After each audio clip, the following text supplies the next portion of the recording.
All right, here we have a 1987 Laguna 22 made by Laguna Yachts. And it is a 22-foot keel boat, shoal keel, about 3-foot draft. And you can see it's got the pop top. Comes with 3 sails.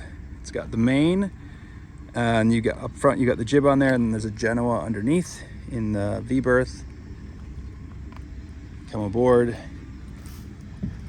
Powered by a 6 horsepower Mercury outboard, 2019, I believe. In the back hatch, you got a large gas tank. I think it's a 9 or 10 gallon gas tank. At the life sling, blue, Pacific blue covers for all the sails. Running rigging is used and serviceable, probably a few years old. Going down below, we've got the original step, which is the igloo cooler. A couple life jackets, and you've got this pole here that is used to take the mast down.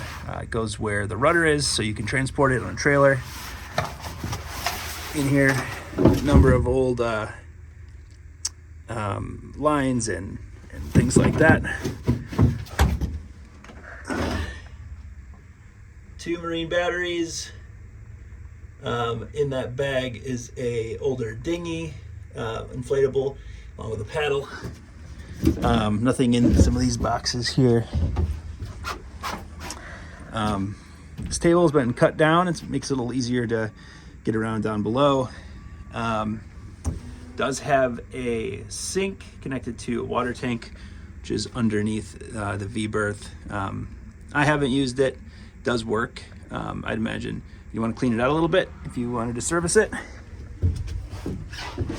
Under here, you've got a little bit more storage, keeping things like a fire extinguisher, some cleaning products, a little horn.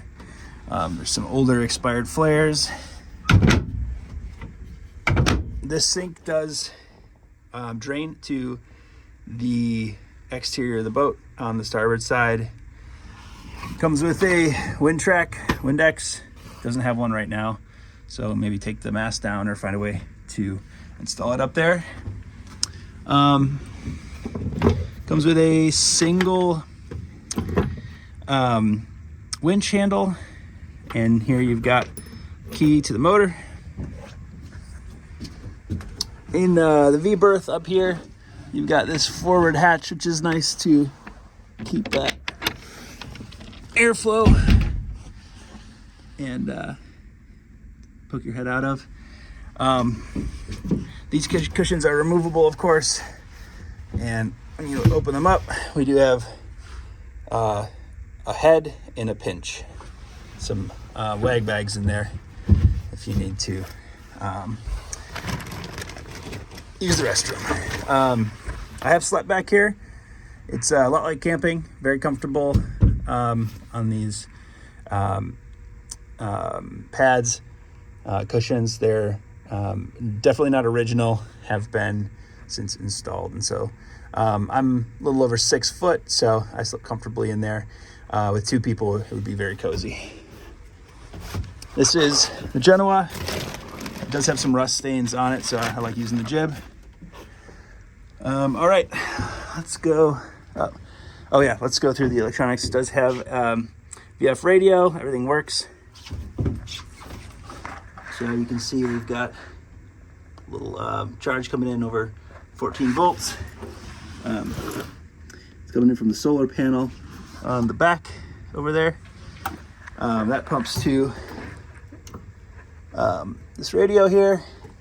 And if you punch the lights, you can see not the mast lights do not work. I think there's a disconnect that needs to be repaired on the deck, not up top.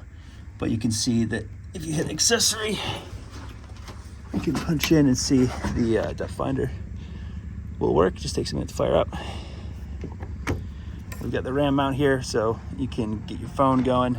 I've enjoyed using that when we're at sail, and you can use Navionics on the phone. It's also got a compass. Let's see which way you're going. And up front, you got the water tank. Fill it right there. And if you go forward, you can see we've got the anchor locker, which self-drains, which is really nice. Comes out the starboard side as well. In here we've got the jib, Hank-on original sails. So there you have it. We'll just do a walk around as well on the other side. See the stern of the boat here. Things I don't love about the boat. The main sheet is pretty much always in the way. The backstays are always in the way. Operating the motor back here is like, you're so tangled in all the lines and the backstay. It's just like kind of a pain. I would like something with a bigger cabin in terms of headroom, or just a smaller cabin, because right now the cabin here sacrifices a lot of room for the cockpit, and you can't really sit on that back part of the cockpit there, that locker, because you're just in the way of the main sheet. So you could try, but it's kind of uncomfortable. But it's a great boat. I think next boat will have roller furling and something like a boom kicker or boom bang. Hopefully a little faster. It does leak a little bit around the stanchions, but I think that's pretty normal. I wish this boat had an actual bilge. Doesn't really have a bilge. So like water just kind of accumulates like under the cockpit in the back, which is weird. It does have an anchor lock, which is really nice, and the design is weirdly pretty comfortable in the front of the cabin. So there she is. All right, we're sailing. Look at us, you and me, whoever's watching this.